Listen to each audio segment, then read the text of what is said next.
Muchos hablan del efecto placebo que acompaña a los nuevos equipamientos. Desde el campo de la neurociencia, estamos empezando a comprender cómo el cerebro desarrolla todo eso y el efecto que puede tener en la fisiología de cada uno. La capacidad de la mente para influir en el rendimiento del cuerpo fue demostrada por el Dr. Jamie Pringle del Instituto Inglés del Deporte, quien recreó un experimento realizado por primera vez por el fisiólogo sudafricano Timothy Noakes. Con él demostró cómo se podían ampliar las capacidades físicas de los atletas mediante la manipulación psicológica del tiempo.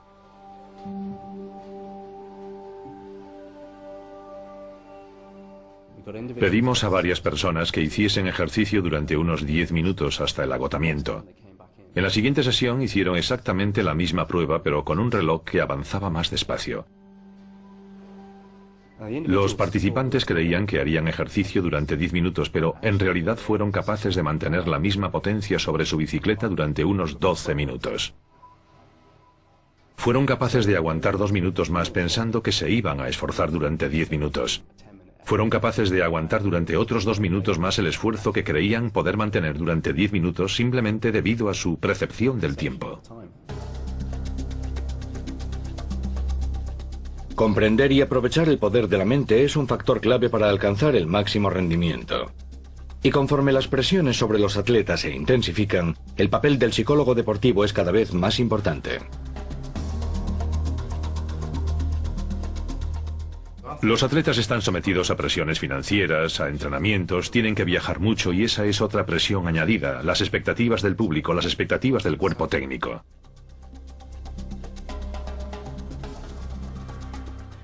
Y un fracaso tiene graves consecuencias. Es el final de su carrera deportiva.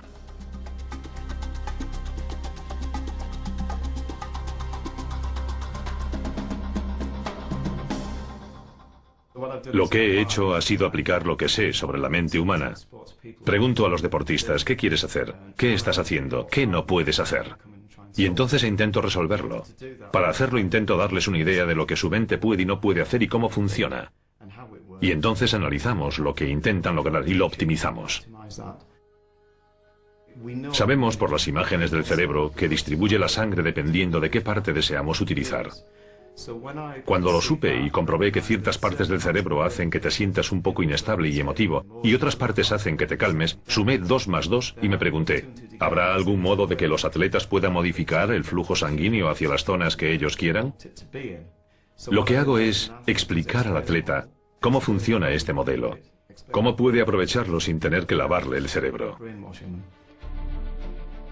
Muchos atribuyen al Dr. Peters una aportación decisiva para el éxito de la selección británica de ciclismo durante la última década. Chris Hoy, uno de los miembros de esa selección, se vio sometido a una enorme presión durante los 1000 metros contrarreloj en la Olimpiada de Atenas 2004.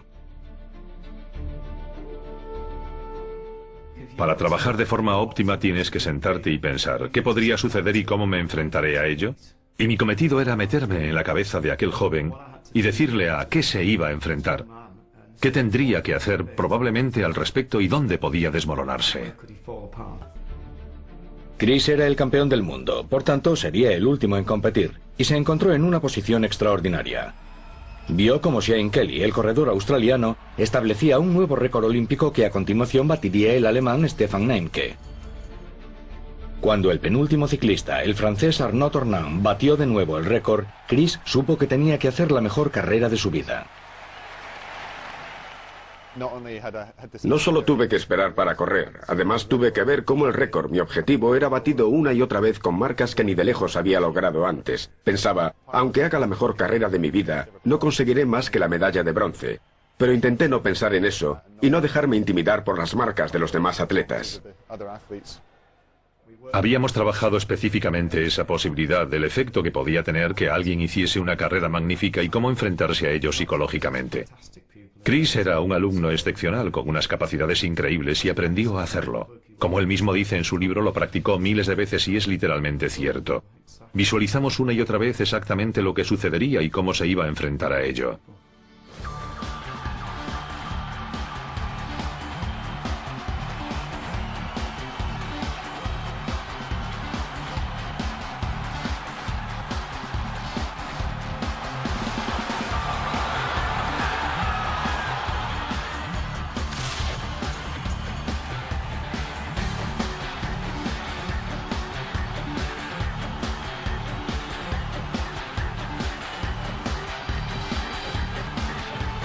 Las tácticas de Chris funcionaron a la perfección y pulverizó su anterior mejor tiempo personal. Consiguió el oro y estableció un nuevo récord mundial. Recuerdo levantar la vista y ver en el marcador el número 1, mi tiempo y las letras OR, que significan récord olímpico. Pude ver por un momento a mi familia inclinada sobre las gradas, loca de alegría y agitando las banderas. Fue un momento maravilloso y entonces recuerdas todo el duro trabajo y todas las dudas y los momentos difíciles de todo el proceso de preparación para los Juegos Olímpicos. Lograr por fin el resultado que buscábamos fue increíble.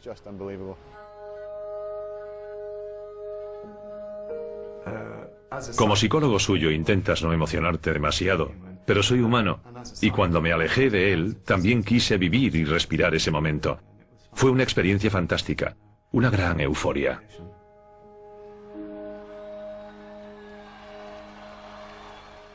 Durante los Juegos Olímpicos ves a los atletas en la cima de sus carreras deportivas y parecen súper seguros de sí mismos, que nada puede alterarlos ni detenerlos.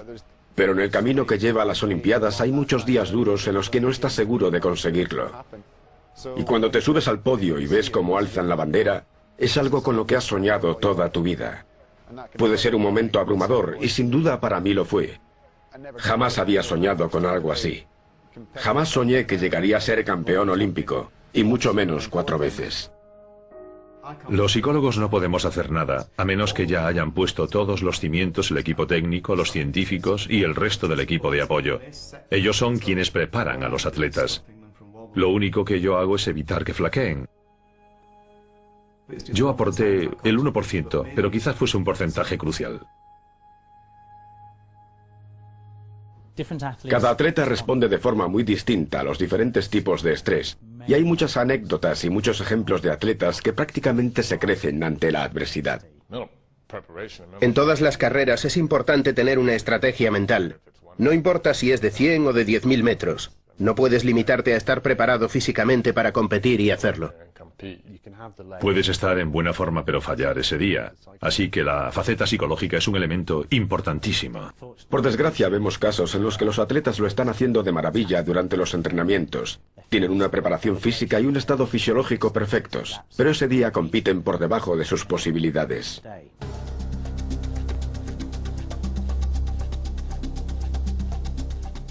Nadie duda que para que un atleta logre rendir al máximo es crucial una buena preparación mental.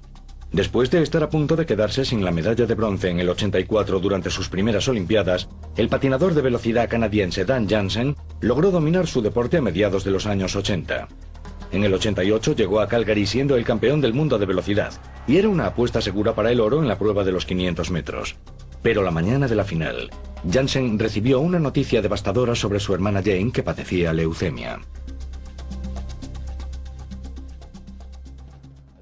El día de la carrera recibí una llamada telefónica a las 6 de la mañana. Era mi familia desde el hospital y me dijeron: Jane no está bien, tiene la presión arterial muy baja, seguramente no llegue a mañana. Mi hermano vino a la Villa Olímpica y pasamos 2 o 3 horas hablando y caminando. Luego se marchó. Y 1 hora y media después, me volvieron a llamar para decirme que mi hermana había fallecido. 24 horas antes sabía que iba a ganar, y cuando llegué a la pista para el calentamiento, me sentí como si nunca antes hubiese patinado. Totalmente desconcentrado, Jansen sufrió una caída en los 500 metros y no pudo terminar la prueba. Días más tarde, con el oro al alcance de la mano y a punto de establecer un nuevo récord mundial en los 1000 metros, le sucedió lo mismo.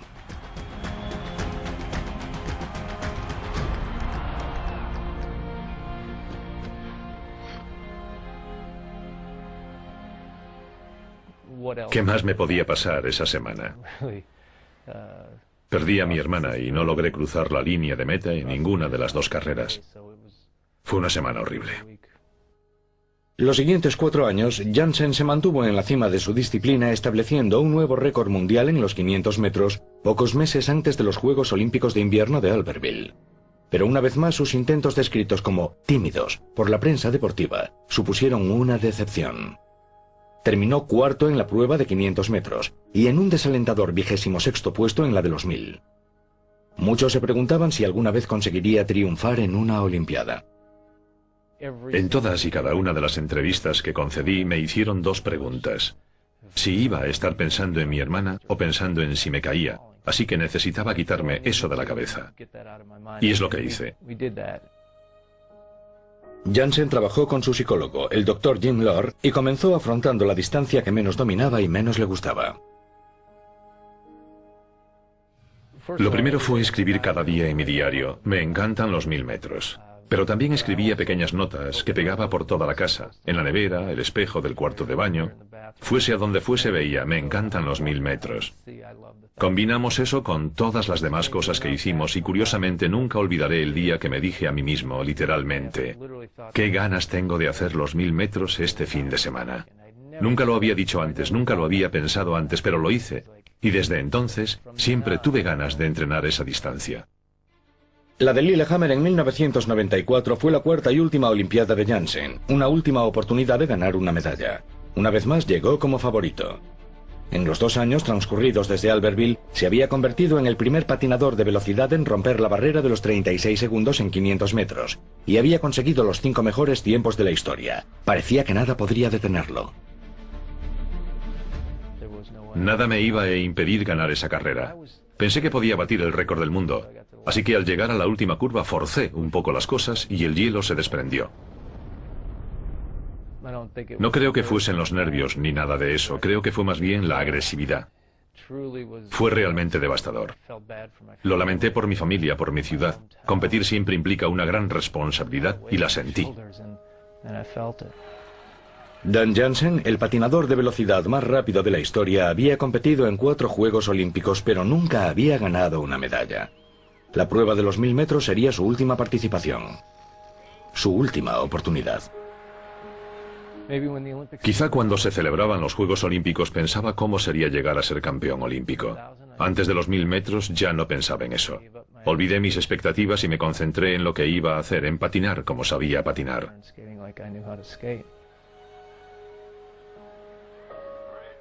Cada uno se prepara de una forma diferente y necesita visualizar mentalmente cosas diferentes. Pero en mi caso, todo se centraba en el proceso y salir a hacer mi carrera. Cuando sonó el disparo de salida, noté esa sensación con la que sueña todo atleta. No oía a nadie. Solo pensaba en lo relajado que me sentía. Recorrí los primeros 600 metros como si estuviese flotando. Fue una sensación muy hermosa. Pero en la marca de los 600 metros, Jansen resbaló una vez más. Aunque esta vez no se repetirían sus anteriores tragedias. Se recuperó sin apenas tocar el hielo, y momentos más tarde, cruzó la meta con un tiempo que le valía la medalla de oro y un nuevo récord mundial. Su búsqueda de la gloria olímpica había terminado.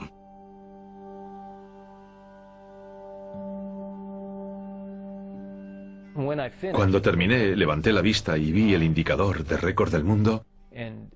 Sentí un alivio absoluto porque por fin había patinado a mi mejor nivel y eso era lo único que había querido hacer.